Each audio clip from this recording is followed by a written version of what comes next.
In all economic affairs, there's always this potential for a delta, a gap, a difference between what you're being asked to believe and what is actual reality. Obviously, the crucial task is to look behind the veil and see what's actually there. It's looking like we may have lucked out in Cardano and that there's no huge delta between what the project said it was doing and reality.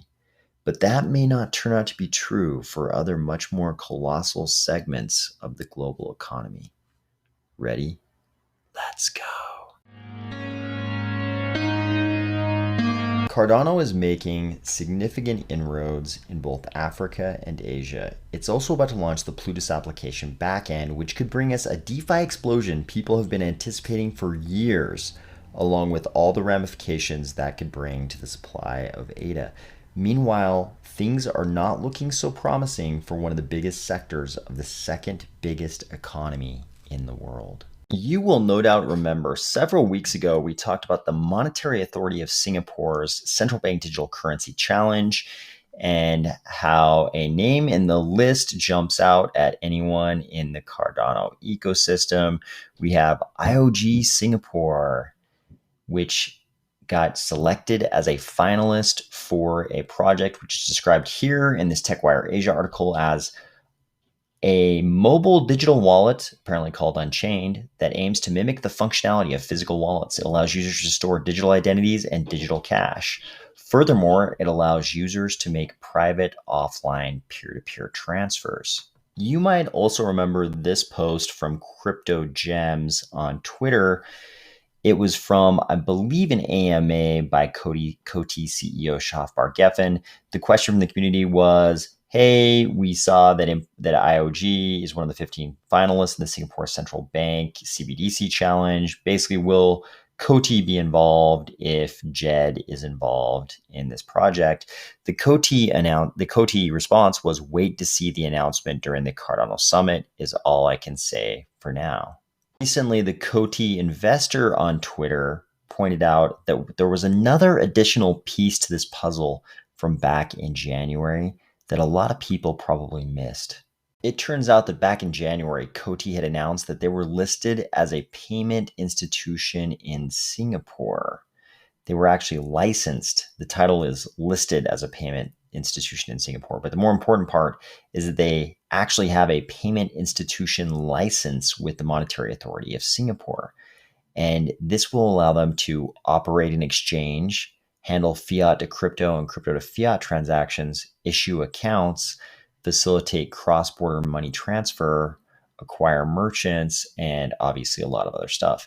But this is a very wide range of things. So we know the IOG project that's a finalist with the Monetary Authority of Singapore CBDC challenge is all about wallets and payments.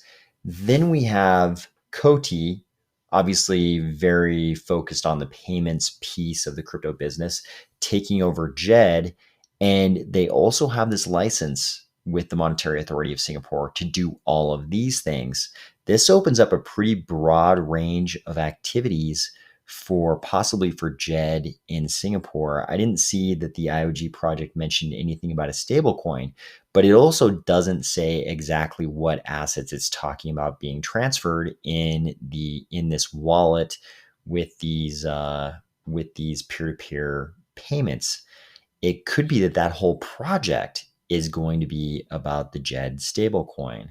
So this is a pretty huge possibility in one of the richest metropolitan areas you could possibly choose in the world that happens to be Singapore. If you were trying to create some credibility for your crypto payment system that might be effective all over Asia, Singapore would not be a bad place to start. As promising as that potential inroad into Asia looks, we might also be about to see a huge explosion of activity in Africa for Cardano. Looks like Charles is back from the Bison Ranch in Wyoming. He says, headed to Africa soon, starting in South Africa all the way up to Egypt. Let's go change the world together. We've known about this trip for a long time. I think Charles was talking about it as far back as the Cardano Summit. I think even before that. And we've known that he was going to visit a lot of countries all the way from the southern tip of the African continent all the way into Egypt and hitting a bunch of countries in between. For a lot of the Cardano critics, one of their greatest rallying cries about Cardano's ambitions in the developing world has always been, why focus on Africa if the people you're trying to help there don't yet have internet access? Of course, Cardano's native solution to that problem has always been World Mobile, which has this tremendous mission of connecting the unconnected in sub-Saharan Africa.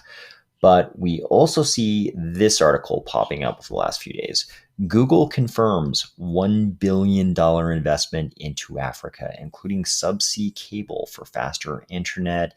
This isn't just a random report out of Google. This comes, it looks like, directly from the lips of Sundar Pichai, CEO of Google. He says, we've made huge strides together over the past decade, but there's more work to do to make the internet accessible, affordable, and useful for every African.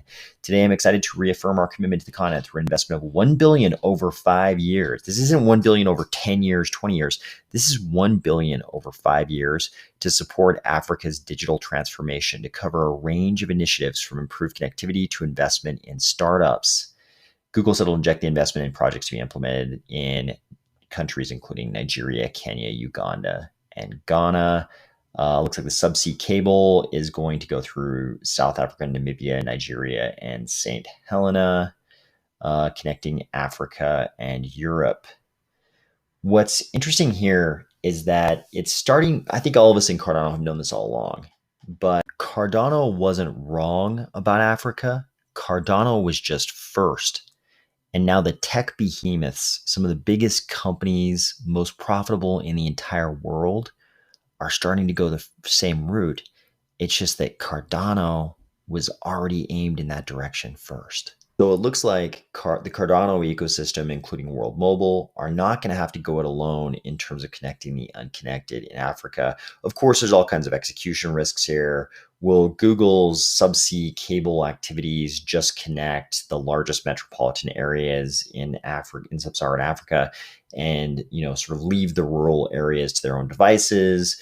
We don't know exactly what's going to come of this Google $1 billion investment, but it's fantastic that the Cardano ecosystem is definitely not going it alone. We never were really going it alone, but we didn't have this kind of an outright commitment from such a tech giant like Google. If you think about it, though, with Cardano's progress in Asia and Cardano's obvious progress in Africa, we've kind of got the beginnings of inroads into maybe the two continents with the greatest populations of people living in developing economies. Certainly, you would also point to Latin America as a place where Cardano needs to start developing a foothold if it's going to attempt to help all the people of the world living in developing economies to be able to experience an equal playing field with the developed world. But even just with these very early bits of progress in Asia and in sub-Saharan Africa, and certainly I think you understand that I'm not pointing to Singapore as a developing economy. It's certainly one of the most developed economies in the world, and one of the wealthiest metropolitan areas in the world. But it is an inroad into Asia, and we've certainly made a lot of progress in Africa. Even just with those two, you can see that Cardano's actually doing what we all were told it was going to do right from the beginning. The whole idea was always to create a new financial framework for all the people of the world to be able to compete with each other and thrive on an equal playing field. And Cardano appears to be doing exactly that. It seems like the delta between what we were told Cardano was going to try to do and what it's actually trying to do is not a huge margin. This isn't a huge difference. Sure, there were issues with timelines, just like with almost virtually all software development projects. There were delays in timelines and things like that. But as far as what Cardano has been aimed at and what it appears to be trying to do, it seems like it's doing exactly what we thought it was going to do. As much as Cardano is turning out to be exactly what we thought it would be, or at least we can say the entities behind the project are doing exactly what we thought they were going to do, it's looking like it may be a completely different story for investors in China's real estate sector. And China's real estate sector, sort of starting with the story of Evergrande we've covered on this channel, may turn out to be the story of this entire global bull market. So, first of all, we have to look at the actual size of the Chinese real estate sector.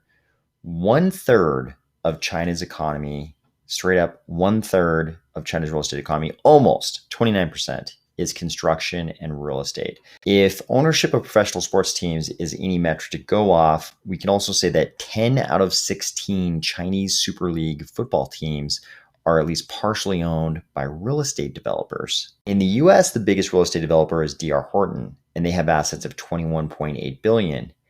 Evergrande has assets of $369 billion, or at least they did before this whole debacle just a few months ago, I think. That was all before the three red lines rules. These were rules on how much debt these real estate developers could carry.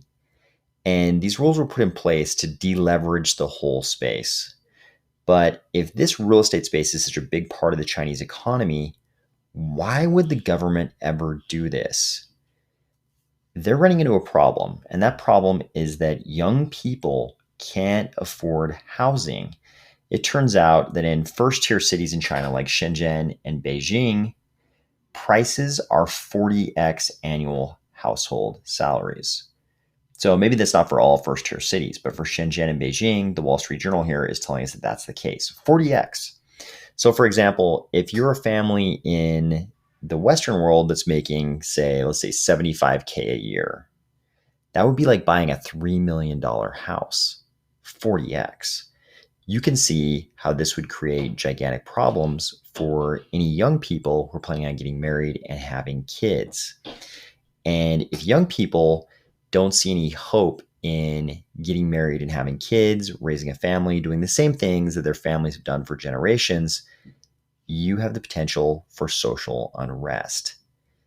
Current head of the CCP, Xi Jinping, can't have any social unrest right now, since he is expected to break with tradition next year and try to secure a third term as head of the CCP. So you can see why Xi Jinping would try to reverse this trend of unaffordability of housing, since you don't want young people to see no hope of being able to raise a family, obviously a recipe for social unrest. Unfortunately, the CCP is finding itself in one of these similar catch-22s that the Federal Reserve is finding itself in.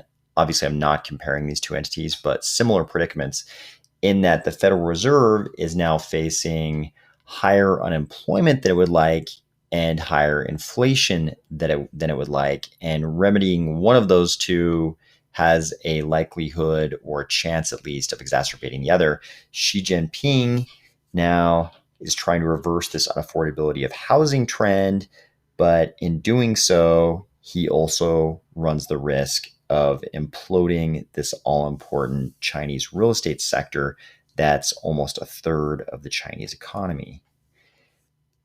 Estimates are that Chinese developers have 5.2 trillion in debts. That's trillion with a T, 5.2 trillion in debts. For reference, that's more than the entire GDP of the next biggest economy. China is number 2, Japan is number 3. The entire economy of Japan is smaller than the debt of Chinese developers. Let that sink in for a second. Now we have home sales slowing. Demographics are not going in the right direction for expansion of this real estate industry. There aren't enough young people. They're worried about unrest on the part of the young people, but there actually aren't enough young people to continue this growth in the real estate market or growth in the entire economy. In fact, 87% of home purchasers already own a home. So we can say that a lot of the real estate investing, the home purchasing that's going on, is probably driven by speculative investment. In crypto, we know a thing or two about that. But while demand seems to just be increasing ever more in crypto, in China, the demographic situation is resulting in shrinking demand. In fact, sales in September were down 36%. This is a big problem since residents of China can tell us, and you can see this in multiple places on YouTube and elsewhere, or if you just talk to someone who's lived in China in the last couple of decades, or frankly, a lot of other parts of mainland Asia at least. The idea has pretty much been that investments in real estate like this would just go up. That was the only thing that happened. You bought something like one of these apartments in one of these towers here. I love this picture. This woman seems to be leaning. She's actually supporting herself on the model. Her hand is actually on the street. And at first I thought she was filming something here, but she's actually just pointing to the tower, but she's supporting herself on the model. I'm guessing there's not a fake car underneath her hand. But she's actually like supporting herself on the model just so she can like point with her phone maybe at this little at like the unit she's interested in or something. But apparently these speculative, we've talked about this on the channel before, but these speculative investments in these apartments have only gone up for the last 10 years. All of a sudden this is going to go away, and your average Chinese investor can't invest overseas. It's not really allowed, and there's not nearly as much confidence in the stock markets as there is in real estate. So this catch 22 is going to be very difficult for the CCP to remedy. And you don't know if somehow they'll figure out how to appease both sides, reverse the trend of unaffordability of housing so that there's no social unrest among young people, and also keep the real estate sector from imploding. But even if they manage to do that, it looks like the demographic situation creates more fuel for the predicament on the side of the real estate sector imploding anyways, since it looks like there's not enough young people to continue to fire this like continuous growth in real estate investments.